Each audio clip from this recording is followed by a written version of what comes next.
tenho 750 gramas de bombom de alcatra.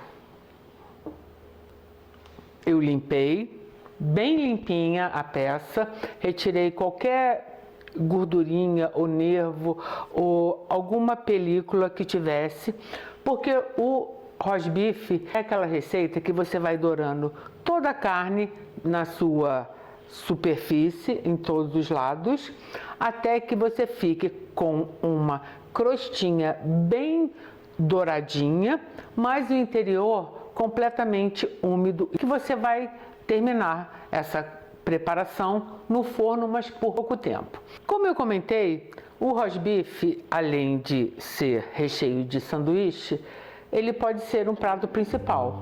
E para acompanhá-lo, nada melhor do que batatas ao murro, com salada verde,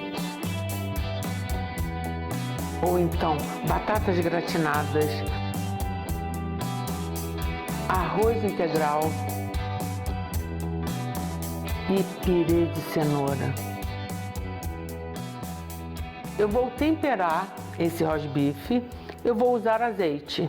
Eu gosto muito de usar azeite, principalmente para temperar carnes, peixes, legumes e frutos do mar. Mas se você não quiser usar azeite, você pode usar o óleo de sua preferência. Então eu vou colocar assim aproximadamente umas 2 colheres de sopa e com esse pincel eu vou espalhar bem.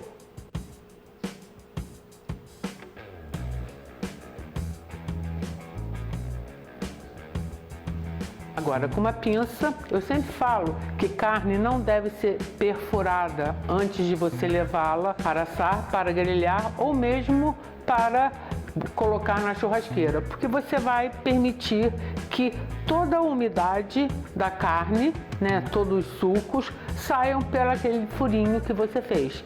Então, evite furar as carnes. Essas pinças, elas são ótimas porque elas pegam a carne com segurança, mas elas não furam a peça. Então agora eu vou virar essa minha peça aqui e vou colocar mais azeite nessa partezinha de baixo também.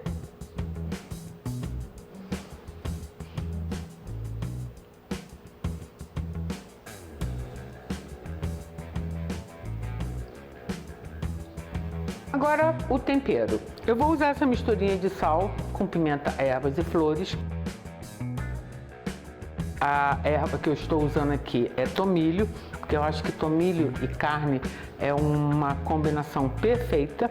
Mas você pode usar só sal, sal com pimenta ou uma erva desidratada de sua preferência.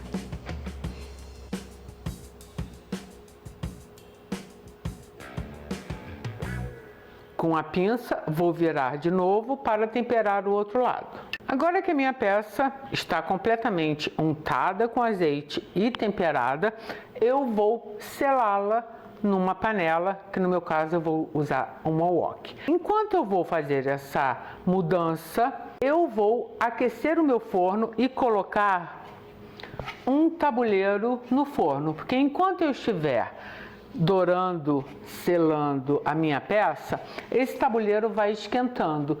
Quando eu terminar de selar essa peça e for colocá-la aqui, o tabuleiro vai estar quente e ela não vai dessorar. Eu tenho aqui uma wok que eu estou esperando que ela fique bem quente para aí sim começar esse processo de selar toda a carne. Esse processo é muito importante. Você começa com uma temperatura alta, depois você vai abaixando e vai virando a carne delicadamente com pinças e com a ajuda de espátulas para não perfurar a carne.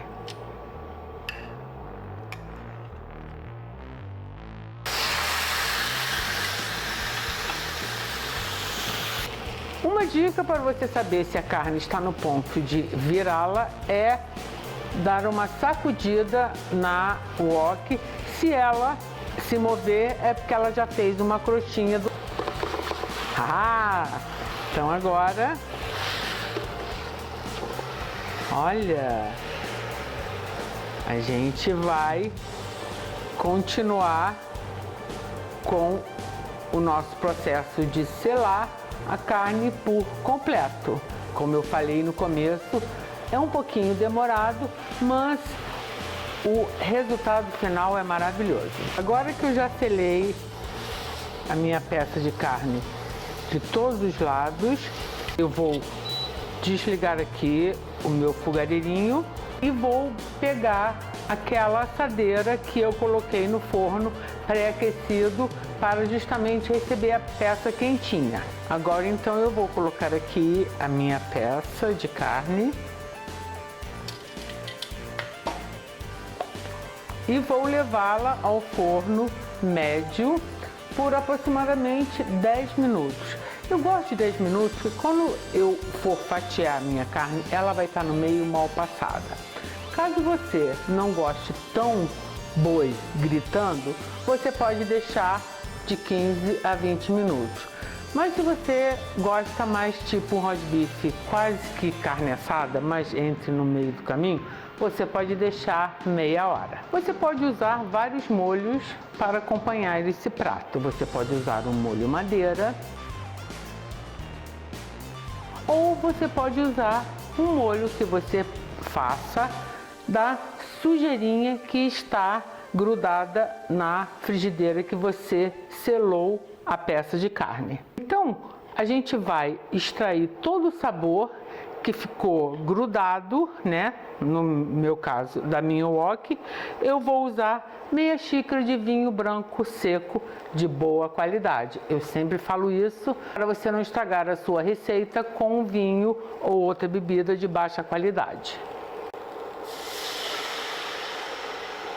Eu estou usando vinho branco porque ele meio que estava sobrando na minha geladeira. Mas pode ser um vinho tinto, pode ser um vinho do Porto, pode ser um conhaque, um rum, uma cachaça, uma vodka ou mesmo uma cerveja. Ou então, caso você não queira usar uma bebida alcoólica, use somente a água, porque a ideia aqui é deglaçar a wok. Então eu vou dar uma mexidinha para que fique mais fácil de soltar toda a sujeirinha. Vocês podem ver que o meu vinho branco já está, olha, bem marronzinho por causa daquelas tostadinhas que ficaram aqui. Agora eu vou adicionar uma xícara de água, só que eu não vou colocar essa xícara de água inteira. Eu vou guardar um pouquinho,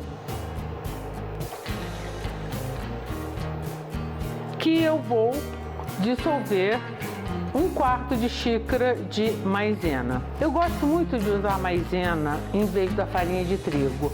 Eu acho que fica mais leve e, no caso, nós devemos dissolver a maisena num líquido frio. Mas se você quiser usar farinha de trigo, você pode fazer polvilhando a farinha diretamente no líquido sem ter a preocupação, porque a farinha de trigo ela deve ser dissolvida num líquido quente.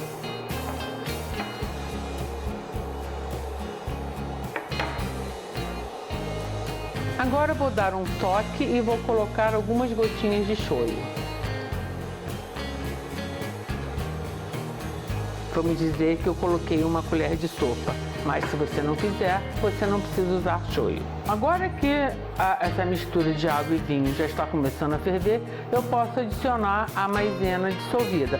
Eu vou usar um fouet para ajudar a incorporar e não deixar que ela embole. Vou baixar também a temperatura para que ela cozinhe devagar e não fique grudada no fundo.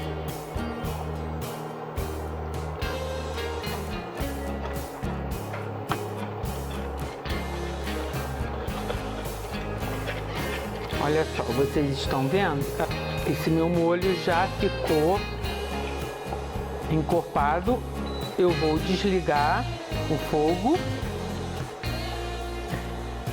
e vou adicionar uma xícara de cogumelos em conserva fatiado fininho e meia xícara de cebolinha em conserva. Agora você mistura bem e temos um belo do molho de carne que esse molho você pode acompanhar não só o nosso rosbife, como outras preparações de carne também. Após 10 minutos no forno, o meu bombom está no ponto. Uma das coisas que eu sei que ele está exatamente como eu gosto é eu pressionando no meio, ele está macio. Então, como eu gosto de carne mal passada, para mim, como eu comentei, ele está no ponto. Eu vou dar algumas dicas importantes. A primeira é a seguinte: você nunca deve cortar a carne logo que ela sair do fogo, seja de um cozimento, no churrasco ou do forno mesmo. Você deve esperar um pouquinho, uns 10 minutinhos, para que todos os sucos que estão concentrados no meio da carne possam se espalhar e umedecer a peça por completo. No caso desse rosbife, se eu, mesmo esperando 10 minutos, quiser fatiá-lo, o que vai acontecer? Ele vai estar muito macio e eu não vou conseguir tirar aquelas fatias finíssimas que é característica do rosbife. Então, a minha dica é a seguinte: eu vou esperar que ele esfrie completamente, depois eu vou embalá-lo em plástico filme e vou levá-lo à geladeira de um dia para o outro. Com isso, ele vai ficar gelado e na hora que você for fatiar, você vai conseguir tirar as fatias fininhas. Mas a carne vai estar fria? Sim, a carne vai estar fria, mas logo que você retirar da geladeira, fatiar, você pode colocar em temperatura ambiente e servir com o seu molhinho, que no caso eu já preparei, porque eu aproveitei a sujeirinha da minha wok, mas no dia seguinte eu vou aquecê-lo e o rosbife, estando em temperatura ambiente, ele vai deixar de estar geladinho e quando você colocar o molho por cima, ele vai estar perfeito. E para o sanduíche, não importa que ele esteja um pouquinho frio. Então agora eu vou esperar que os dois esfriem para eu poder cobri-los e levá-los à geladeira. Após um dia na geladeira, a minha carne está ainda bem macia, mas ela está firme. Então agora eu posso cortar as fatias finíssimas. E agora é a hora da verdade para ver se o rosbife virou um rosbife como tem que ser.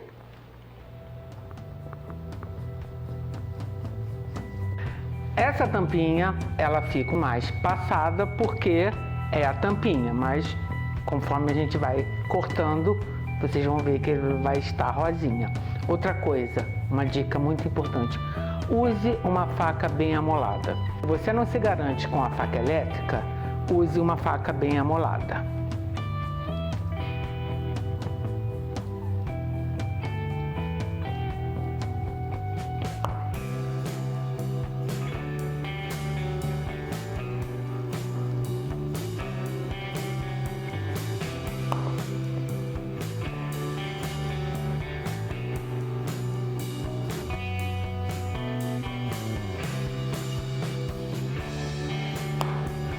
Vocês estão vendo? Ela aqui caracteriza bem um rosbife.